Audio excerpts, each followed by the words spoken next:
Estamos aqui no ar com mais um Welcome Change. Eu quero dar as boas-vindas a cada um de vocês. Welcome Change são conversas semanais que colocam em destaque as soluções de empreendedores sociais e jovens transformadores da rede Ashoka espalhados pelo mundo.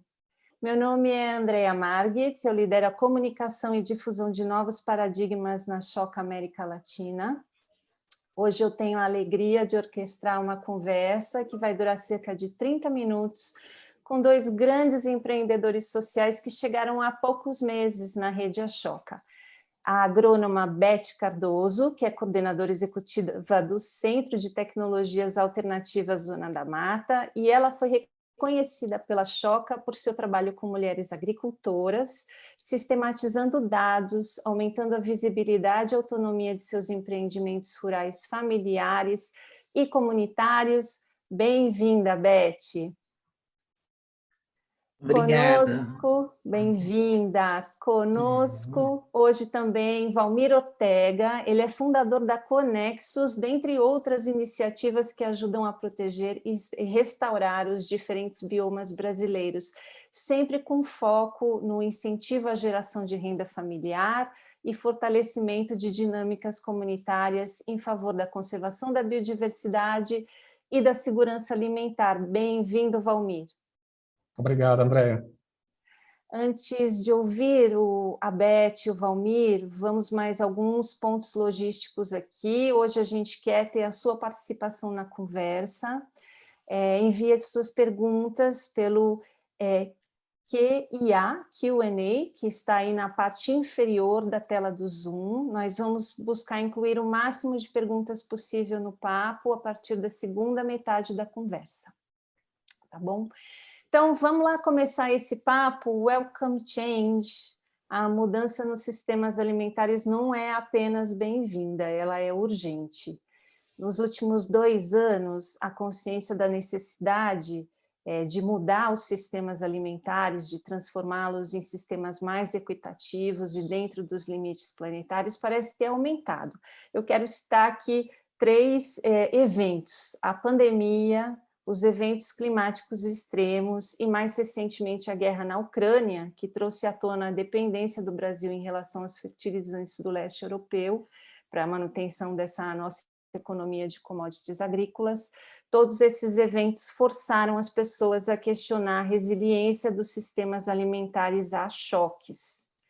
E elas buscam entender atualmente, afinal, que transição é essa da qual a gente vem falando, né? Nós gostaríamos de começar, então, o nosso papo de hoje por esse ponto. Beth, Valmir, vocês podem qualificar a transição justa dos sistemas alimentares?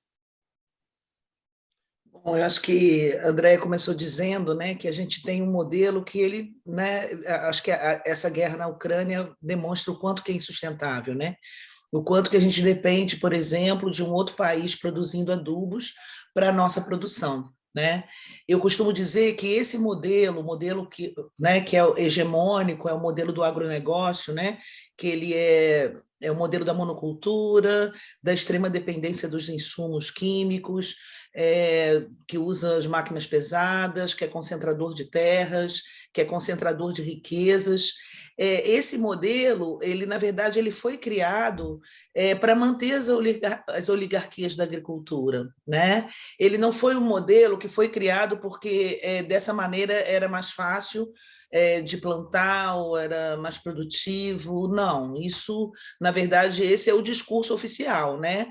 Na verdade, esse modelo ele foi criado para que se continuassem mantendo as grandes extensões de terra, né? A gente aqui no Brasil teve isso desde da chegada portuguesa, europeia aqui no Brasil, né? Então, quando fazem lá as capitanias hereditárias, né? Então dá muita terra para algumas pessoas, né? Então, assim, para sustentar esse modelo, né, esse modelo agrário, precisava-se criar um modelo de produção, né? Esse modelo de produção hegemônico, que é o modelo do agronegócio, ele é um modelo muito recente na história da humanidade. Então, ele é um modelo que ele foi criado aí da década de 50, né, 60 para cá, e E assim, ele tem mostrado, e já mostrado há muito tempo, né? Não só agora, acho que a guerra da Ucrânia, né? Exaltou isso, mas há muito tempo ele tem se mostrado completamente insustentável, né? Então, aqui no Brasil, a gente sabe que, né, os grandes fazendeiros eles conseguem se manter na atividade da produção, também pressionando o governo para anistiar, por exemplo, as dívidas contraídas a partir de crédito agrícola, né? Então, o governo empresta dinheiro para os agricultores e, em determinado momento, eles falam, olha, é impossível pagar, e aí há uma anistia, e há um perdão a essa dívida, né, em função da necessidade ou da atividade estratégica de produção de alimentos, né? Muito diferente desse outro modelo que a gente, né, que na verdade é um modelo que existe desde que existe a agricultura, né, que é o modelo da agricultura familiar camponesa, da agroecologia, né, que são, né, pequenas quantidades de terra, pequenos lotes de terra, onde você tem ali uma diversidade de produtos, né, em vez de você plantar uma coisa só, você planta, né, com diversificação, que é um modelo que mais se assemelha ao que acontece na natureza.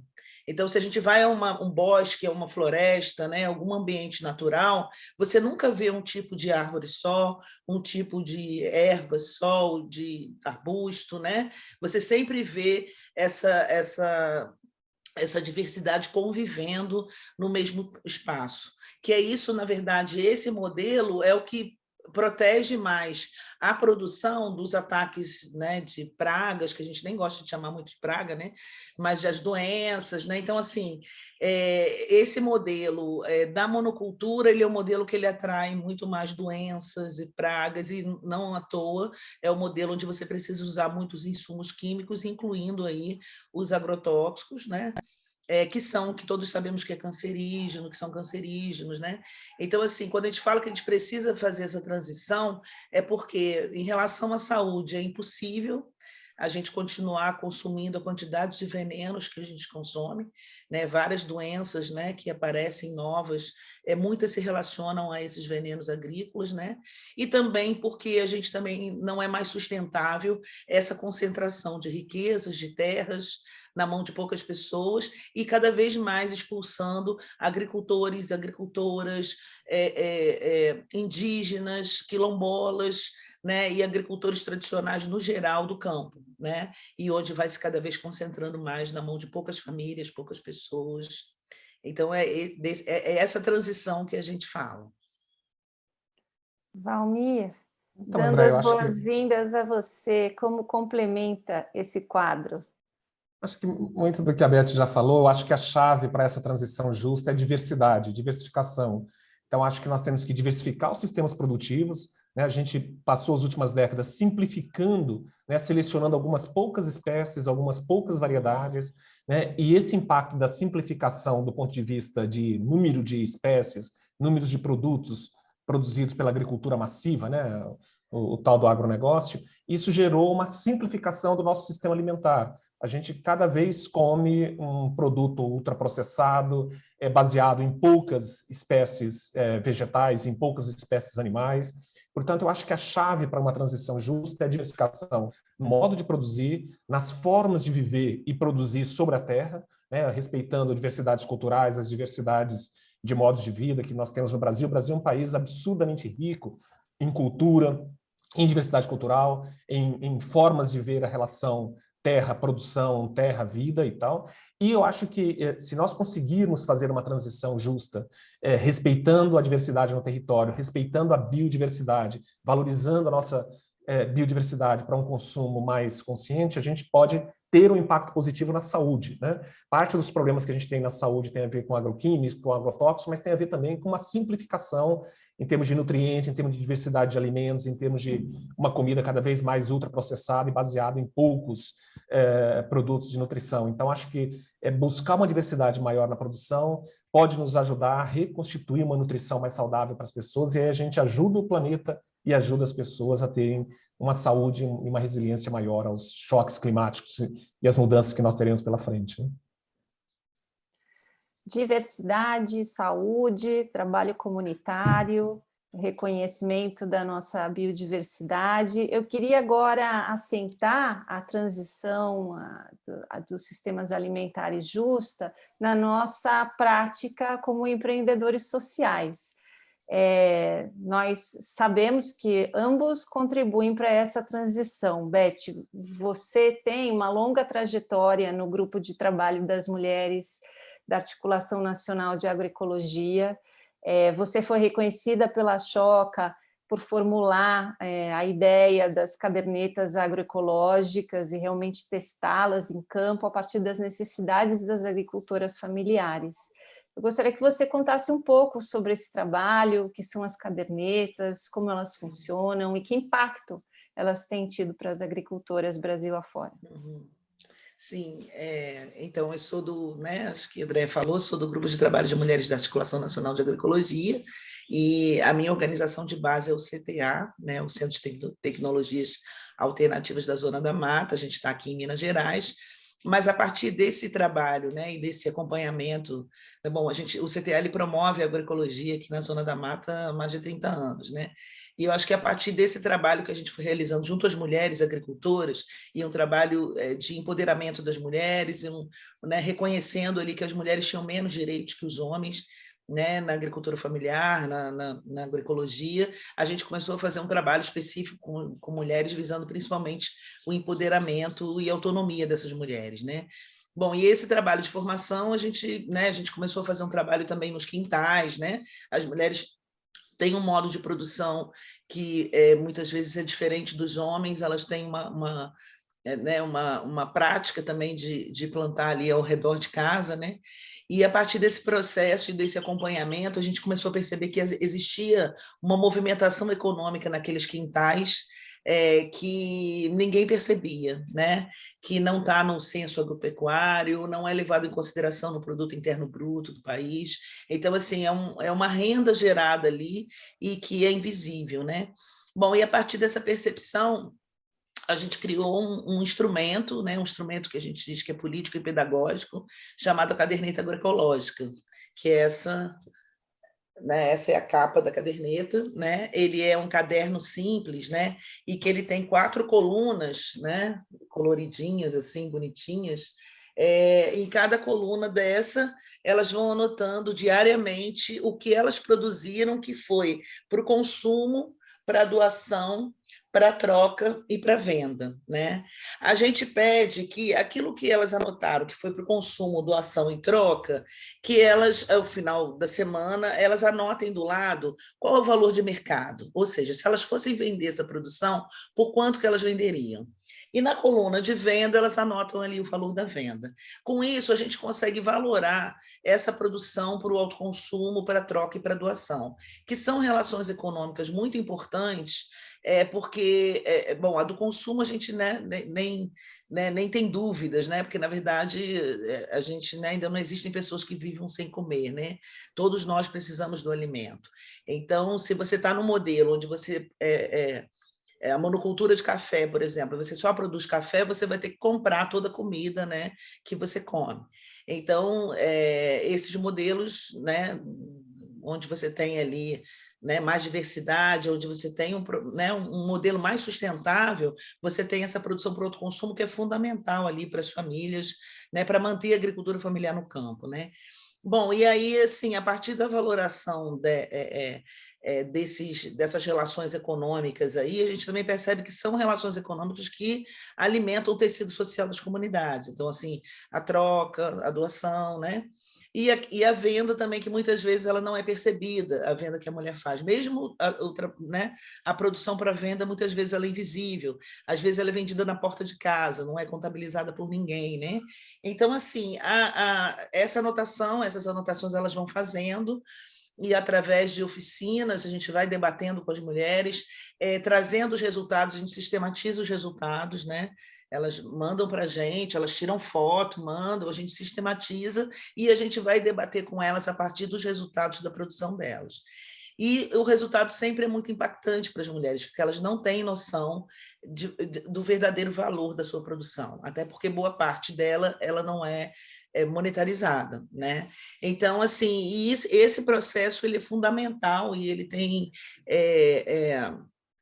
tem trazido aí um processo de despertada de consciência, né, do valor da sua produção, do valor do seu trabalho, aumento da autoestima, de perceber que elas são produtoras de alimentos.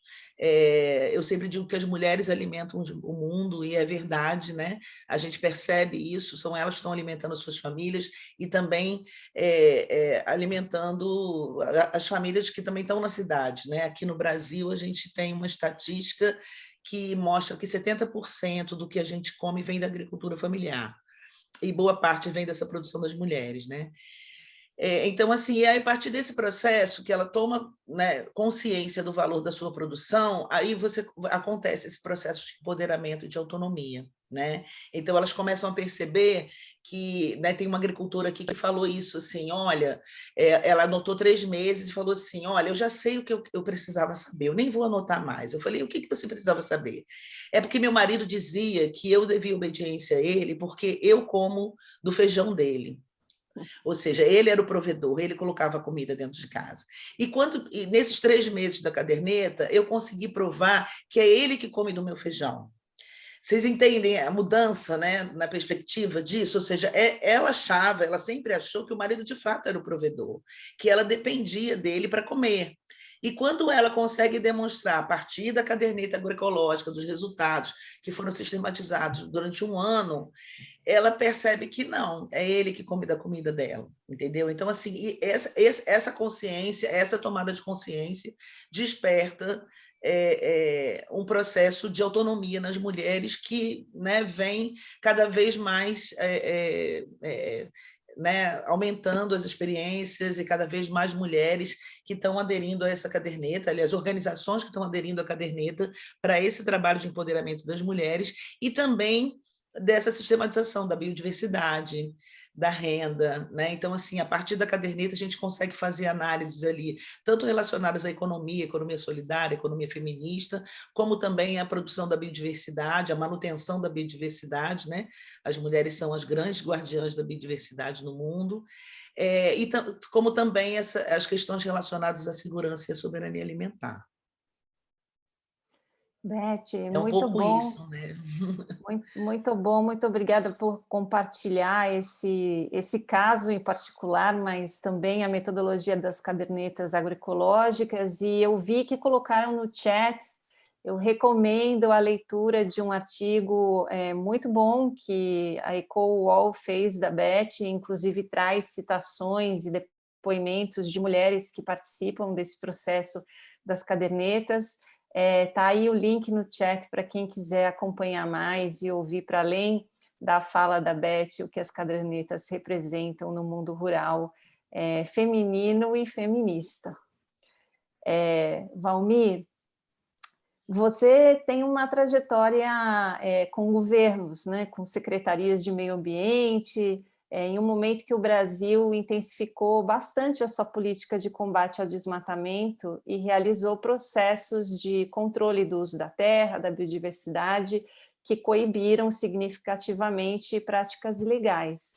Naquele momento, eu me lembro, eu já acompanhava o início da sua trajetória como empreendedor social, você dizia que comando e controle tinham limites e sempre teve um olhar muito atento para as possibilidades de valorizar produtos de cada bioma, as práticas comunitárias, as tradições. Eu queria que você contasse para a gente como é que a Conexus emergiu e como é que ela contribui com a transição alimentar justa.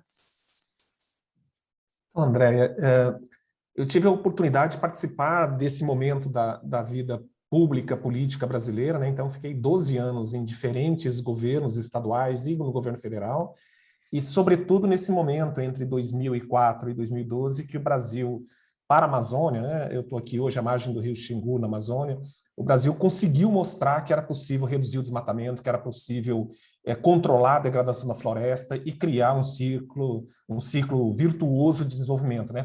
Naquele mesmo momento, apesar de todo o comando e controle, fiscalização e toda a força, né, de monitoramento, ainda assim a produção brasileira continuou crescendo, a produção de grãos, de gado, que seja, mostrando que não há essa ligação de que para produzir é necessário desmatar e é necessário degradar.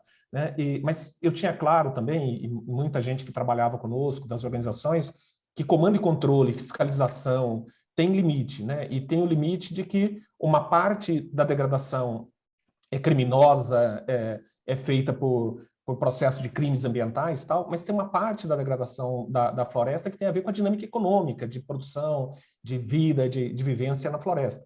E que para valorizar os modos de vida sustentáveis, aqueles modos de vida que ajudam a proteger a floresta, aquelas formas de produção que ajudam a proteger a floresta, era necessário a gente fortalecer economicamente esses grupos sociais, fortalecer economicamente e socialmente essas organizações socioprodutivas. Como a gente brincava e brinca, ainda o chão da floresta tem que estar vivo e tem que estar forte do ponto de vista social, do ponto de vista cultural, para que a floresta esteja viva, né?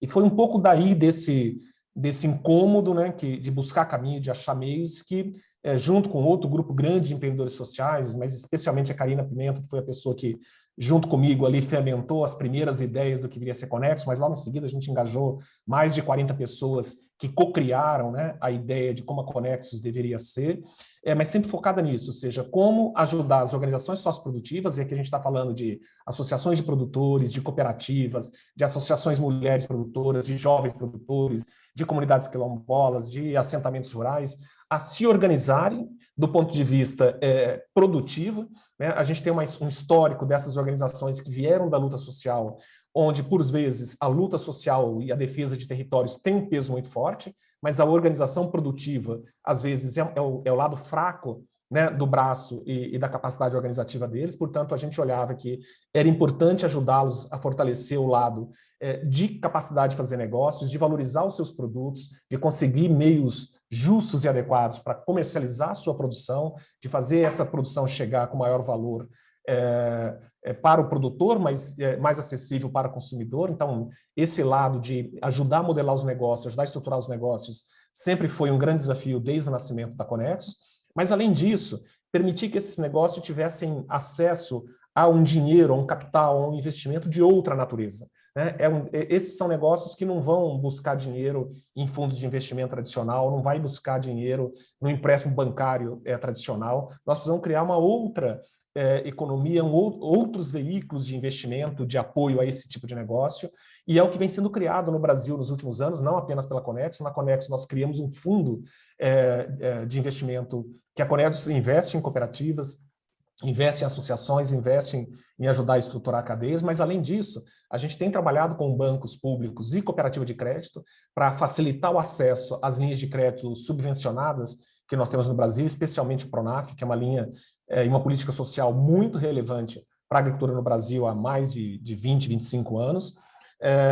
Mas, além do financiamento, né, e da organização da produção, era necessário fazer com que, na hora de comercializar, na hora desse produto chegar ao produtor final, ao consumidor final, esse produto fosse adequadamente comercializado, de forma justa, de forma adequada, remunerado. E, portanto, todo um conjunto de iniciativas que a Conexos vem desenvolvendo nos últimos anos para desenvolver essas novas formas de comercialização, esses novos canais de acesso dos produtos aos consumidores, sempre com a preocupação de que uma fatia maior do valor tem que chegar direto à mão do produtor.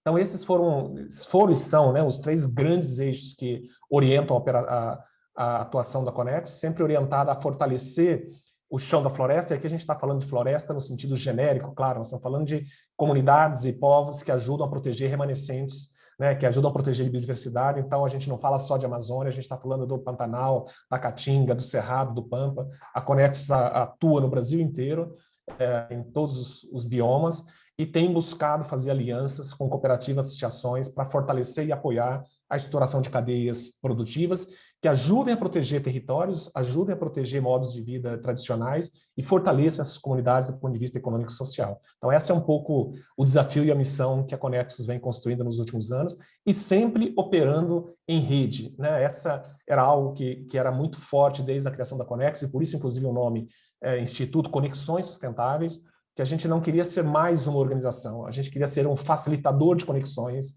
a gente queria ser um promotor de formação de redes, e é isso que tem orientado a atuação da Conexos, que a gente vem criando a muitas e muitas mãos, cada vez mais, essa organização que a gente espera que tenha um impacto cada vez mais relevante para o Brasil e para o planeta, né? É nesse sentido, Valmir, que as iniciativas que você e a Beth empreendem têm tudo a ver com a visão de mundo que a Choca também busca implementar, essa visão em que todos podemos contribuir, todos somos agentes de transformação e a gente precisa se organizar para isso, né? Ainda que haja esse sentimento de que podemos fazer, são necessárias organizações e iniciativas como a de vocês, e vocês, como coliderança desse movimento, ajudar as pessoas a se organizarem. Eu quero chamar a atenção de quem está aqui com a gente, seguindo hoje, de que a gente está se aproximando assim do final do nosso encontro, então esse é um momento que vocês ainda podem fazer perguntas. Eu vou lançar mais uma pergunta aqui para o Valmir e para a Beth, mas, por favor, não fiquem tímidos, tímidas, lancem suas perguntas, esse é o momento. A gente sabe, Valmir, Beth, que nós vivemos um cenário bastante diferente do início dos anos 2000, né?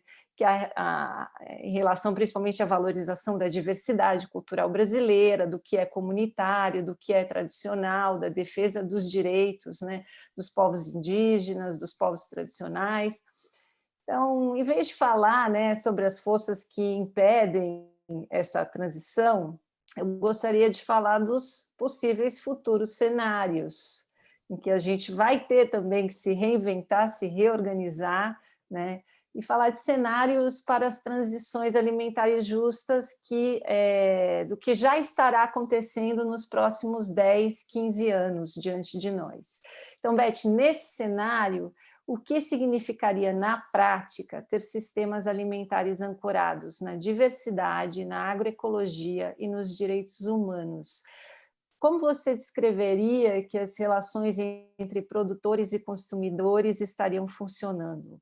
E quão diferente seria a paisagem onde se produzem os alimentos agroecológicos em relação ao que nós temos hoje?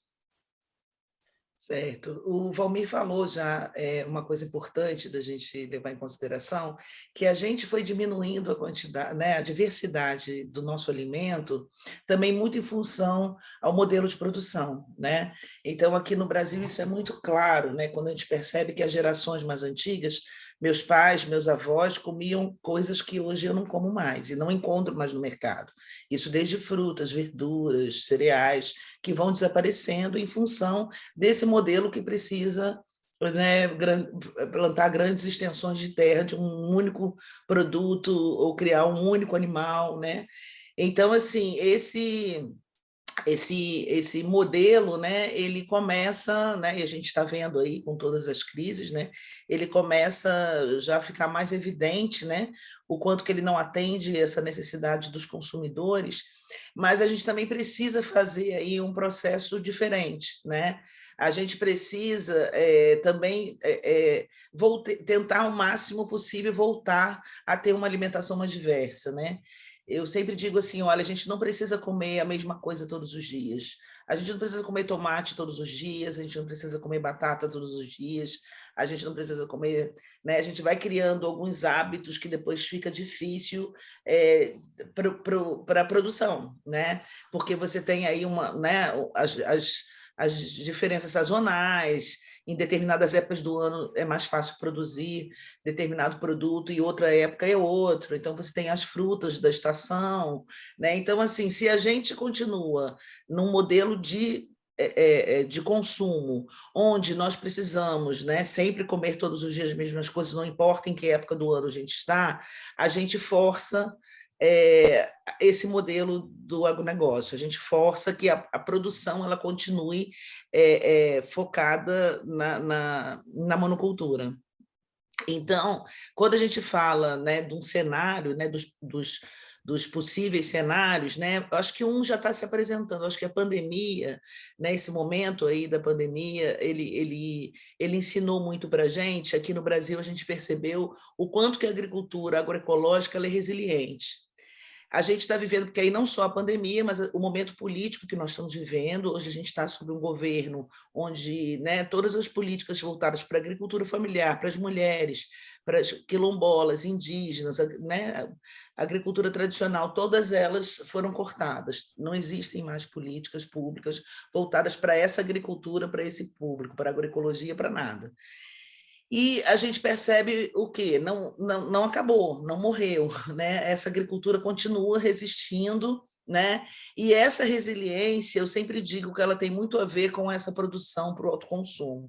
Eu sempre digo que a resiliência da agricultura familiar e agroecológica está muito relacionada à produção das mulheres, porque as mulheres, até por causa dos papéis de gênero que assumiram na sociedade, né? E uma divisão sexual do trabalho que existe, as mulheres se preocupam mais com o alimento da família, né? Então, elas se preocupam mais com essa produção do alimento. Então, assim, a gente percebendo o quanto que a agricultura tradicional, agroecológica, camponesa, né, ela sobrevive a uma crise como a nossa crise política e uma crise sanitária como a pandemia, a gente, né, já consegue perceber que a gente não está falando de um modelo frágil. A gente está falando de um modelo que é capaz de sustentar e de alimentar o mundo. E estão provando isso, mesmo com poucos investimentos, né? Então, e aí eu penso isso, né? Eu acho que numa transição, né? Numa possível transição, num novo cenário, a gente precisa que consumidores repensem um pouco o seu consumo, a gente tem que desorganizar o consumo que a gente tem hoje para organizar de uma outra forma, né? E isso existe, isso já é uma realidade, né? Assim, eu que vivo no interior do Brasil, né? Que não estou numa grande cidade, então assim é muito mais comum você ver as pessoas comendo mandioca no café da manhã, batata doce, ao invés de comer pão, né? Eu sempre digo isso, olha, a gente, né, cada vez mais foi forçado a ter uma alimentação baseada no trigo, que para o Brasil não tem nenhum interesse que a gente tenha uma alimentação, a base da nossa alimentação seja o trigo, porque nós vivemos num país que a maioria dele é tropical. Então, assim, na maioria né, do território brasileiro não é possível plantar trigo. Então, boa parte do trigo que nós temos hoje ele é importado. Então, assim, em termos de soberania, para o Brasil não é interessante a gente ter uma alimentação baseada no trigo. É interessante para quem? Né? Essa é uma pergunta que eu deixo. Para quem é interessante que um país tenha como base da sua alimentação um produto que ele não produz, que ele precisa importar? Né? Então, assim, são essas coisas que a gente precisa mudar. É dessa transição que a gente está falando. Né? Então, assim, para isso, assim, a gente pode experimentar outras coisas. É uma delícia comer pão de queijo no café da manhã, é uma delícia comer mandioca, é uma delícia comer batata doce. Por que a gente precisa comer pão com manteiga todo dia? Né? Então, assim, e da mesma forma as verduras, as frutas, né? Nas bebidas que a gente toma. Então, assim, a gente tem que pensar muito nesse modelo. Nesse modelo de consumo, né? Da mesma maneira como no campo, né? Eu acho que os nossos sistemas agrários têm que ser repensados, né? Para que a gente possa, de fato, ter trabalhadores com terra.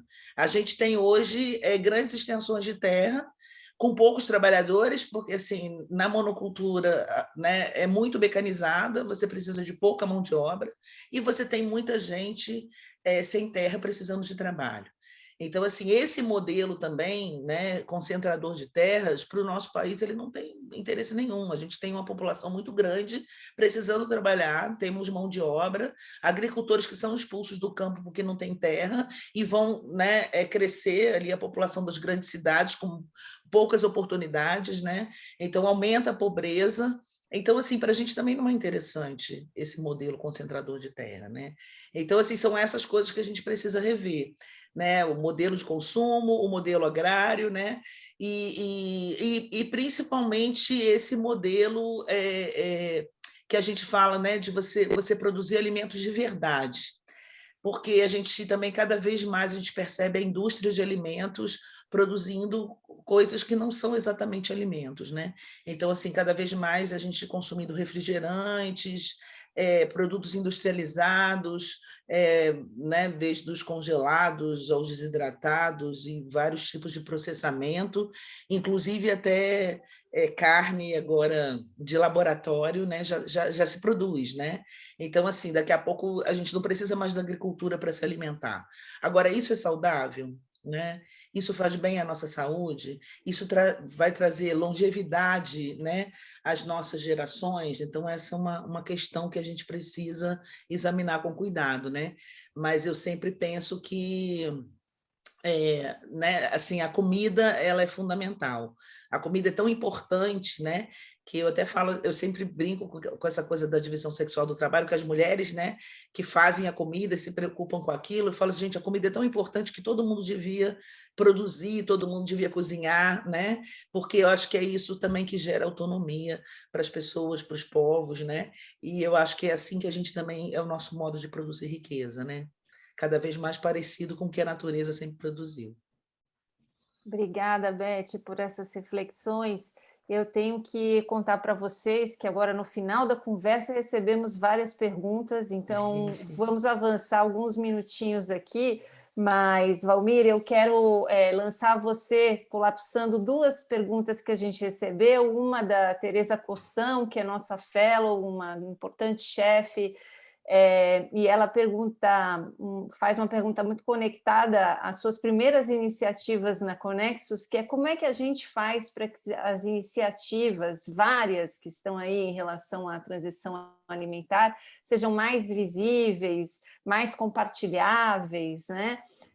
Eu me lembro bem do mapeamento que você fez inicialmente na Conexus. Ao mesmo tempo, eu sei que você também empreende e aprecia né, toda a evolução da regeneração da paisagem. Então, nós temos uma pergunta aqui do Gustavo, que também diz como é que a gente pode reduzir o gap de produção orgânica e regenerativa com maior plantio de árvores em todos os biomas das grandes cadeias alimentares do Brasil. Então, vamos tentar conectar essas duas perguntas, pensando nos próximos cenários, e eu fecho com uma última para a Beth, que eu lanço daqui a pouquinho.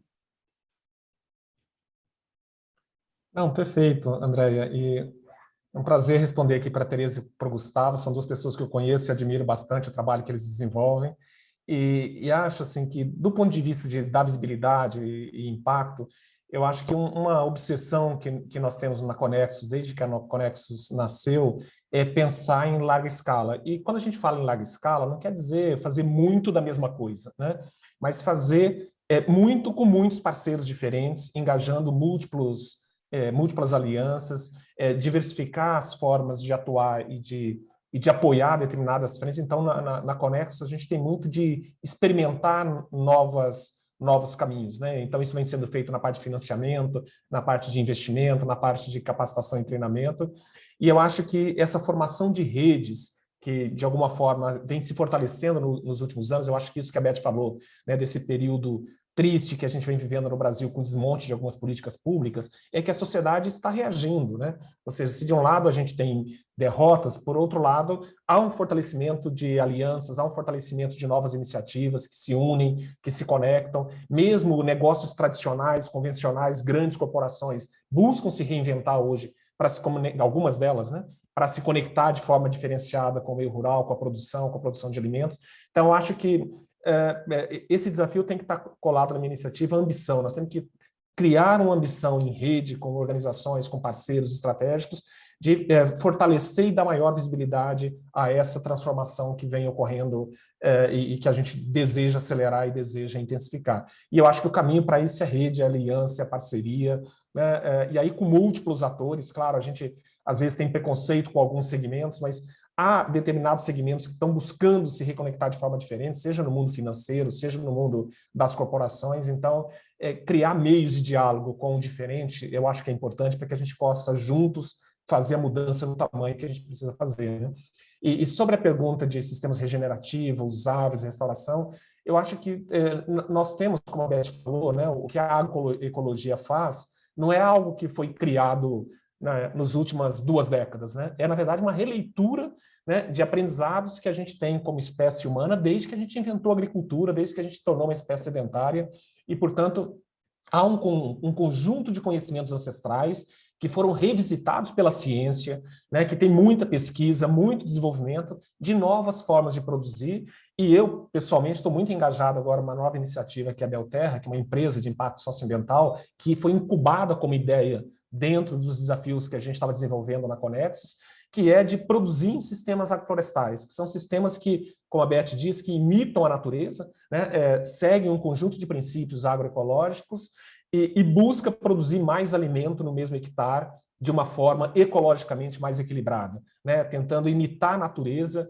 a partir de um processo produtivo orientado e que necessariamente, ou pelo menos desejavelmente, é muito mais adequado para pequenos produtores. É muito difícil fazer agrofloresta em grandes plantations, né? Eu diria quase que impossível, né? A riqueza, a diversidade exige um tratamento mais artesanal, exige um engajamento mais próximo, e isso é muito mais adequado para pequenos e médios agricultores, que é o perfil típico dos parceiros que a gente vem desenvolvendo hoje pela Belterra Agroflorestas. Então, eu acho que tem muitas iniciativas sendo desenvolvidas, né? A própria iniciativa que o Gustavo está envolvido, que é a Flourish, busca caminhos parecidos com isso. Então, acho que nós temos que impulsionar, intensificar e fortalecer essas iniciativas para que a gente ganhe escala e amplifique o nosso impacto cada vez mais, né?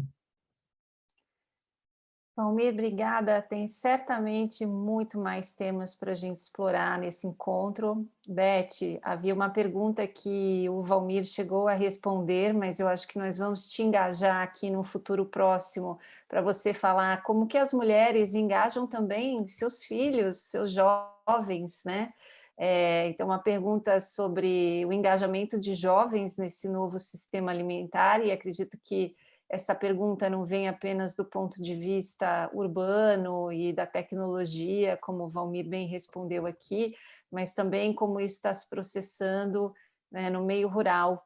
E acho que você pode trazer importantes contribuições, observações em relação a isso. Então, fica ao gosto de que o papo não terminou, mas por hoje o Welcome Change vai ficando por aqui. Eu quero agradecer imensamente a você, Beth, e ao Valmir, pela generosidade de compartilhar a experiência de vocês e o ânimo de vocês no engajamento de todos em torno da transição dos sistemas alimentares. Eu quero dizer a todos que ficaram aqui também até agora um meu muito obrigada e dizer que vocês vão receber um e-mail com o link da gravação de hoje. Disseminem, assistam de novo, debatam a transição alimentar justa nas suas redes de ação, de influência e, principalmente, participem dos próximos episódios do Welcome Change. Essa é uma série semanal sobre o futuro que queremos viver e o papel de todos nós, o que nós devemos desempenhar nesse futuro.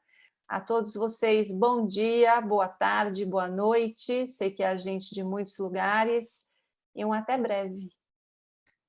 Tchau. Tchau, até breve.